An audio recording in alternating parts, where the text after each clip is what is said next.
अब दुकान वाले को क्या मालूम कि हमारी दुकानिया में भगवाने घूम रहे हैं भिखमंगा बन के है। जज साहब जो वृंदावन वाले थे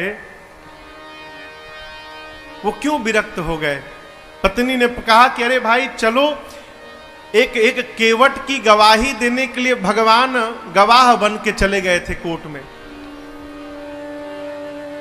केवट ने सेठ का रुपया लौटा दिया था। रुपया लेने के बाद भी सेठ ने कोर्ट में केस कर दिया कि इस केवट ने मेरा पैसा नहीं लौटाया। जज साहब ने केवट से पूछा कि तुमने रुपया लौटाया तो वहां पर कौन था? केवट बोला 3 लोग थे। कौन? सेठ जी, मैं और मेरे राम जी थे, मेरे रघुनाथ जी थे वहां पर। जज समझा रघुनाथ जी नाम का कोई आदमी होगा। अगली तारीख पर रघुनाथ जी के आने का गवाही देने के लिए सम्मन भिजवा दिया जज साहब ने। अब कोर्ट का संतरी पहुंचा गांव में, केवट जी गांव में, रघुनाथ जी कहां है, रघुनाथ जी कहां है? रघुनाथ जी हो तब न मिले। एक आदमी ने कहा देखो रघुनाथ नाम का आदमी तो नहीं है, रघुनाथ जी का मंदिर एक है जहां केवट रहता है।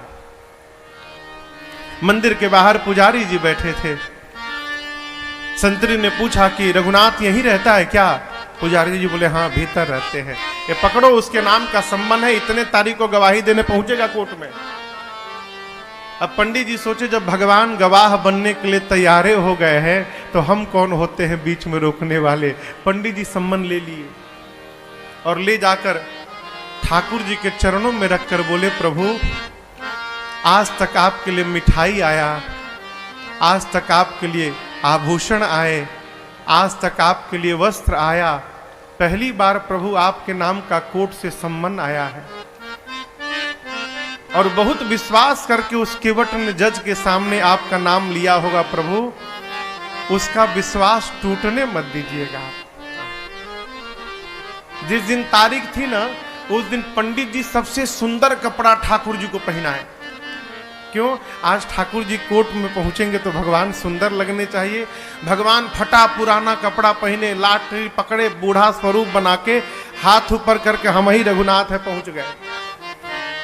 और ऐसी गवाही दिए कि पहली हियरिंग में ही केस समाप्त। सेठ को सजा हो गई, केस तो समाप्त हो गया, लेकिन जज साहब डिस्टर्ब हो गए। सोचने लगे भाई आज तक तो ऐसा कोई गवाह आया ही नहीं जो एक ही बार में केस को ही समाप्त कर दे। कोर्ट से निकल के अपने चेंबर में गए, केवट को बुलाकर बिठाए। बोले ये बताओ कहां रहते हो तुम? रघुनाथ जी के मंदिर में मैं रहता हूं।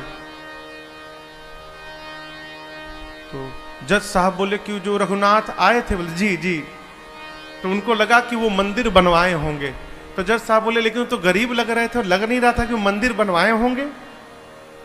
केवट ने कहा प्रभु वो मंदिर बनवाने वाले रघुनाथ जी नहीं थे, मंदिर के भीतर बैठने वाले रघुनाथ जी आए थे।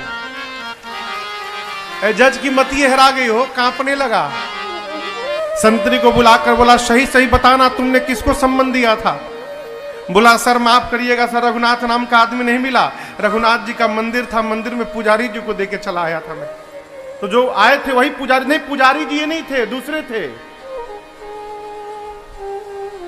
जज को पूरी बात समझ में आ गई। घर गया और दरवाजा बंद करके जज साहब रोने लगे। पत्नी ने आकर पूछा क्यों रो रहे हो? पूरी बात बताए। पत्नी ने कहा इसमें रोने की कौन सी बात है? अरे मान लो धोखे में ही दर्शन हुआ, तुम तो भाग्यशाली हो, तुमको दर्शन तो मिला, नाचना चाहिए।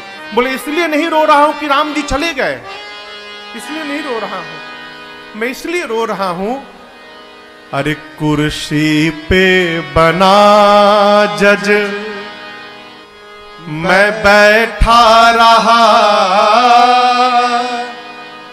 जगदीश खड़े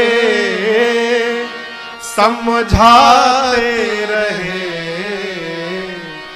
जिनकी अदालत में पूरी दुनिया जाकर खड़ी होती है, आज उनको मैंने अपनी अदालत में खड़ा कराया। ऐसा वैराग्य चढ़ा हो जज साहब को, उसी समय रिजाइन दिए। सब घर परिवार छोड़कर चले गए वृंदावन। और ऐसा कहते हैं जब तक थे कभी बैठे नहीं वृंदावन में, खड़े रहे। लोग कहते थे बैठते क्यों नहीं आप? बोले मेरी यही सजा है, मैंने भगवान को अपनी अदालत में खड़ा करा के रखा था, अब मैं भगवान के धाम में जब तक जीवित रहूंगा तब तक मैं खड़ा रहूंगा, अब मैं बैठूंगा नहीं। कभी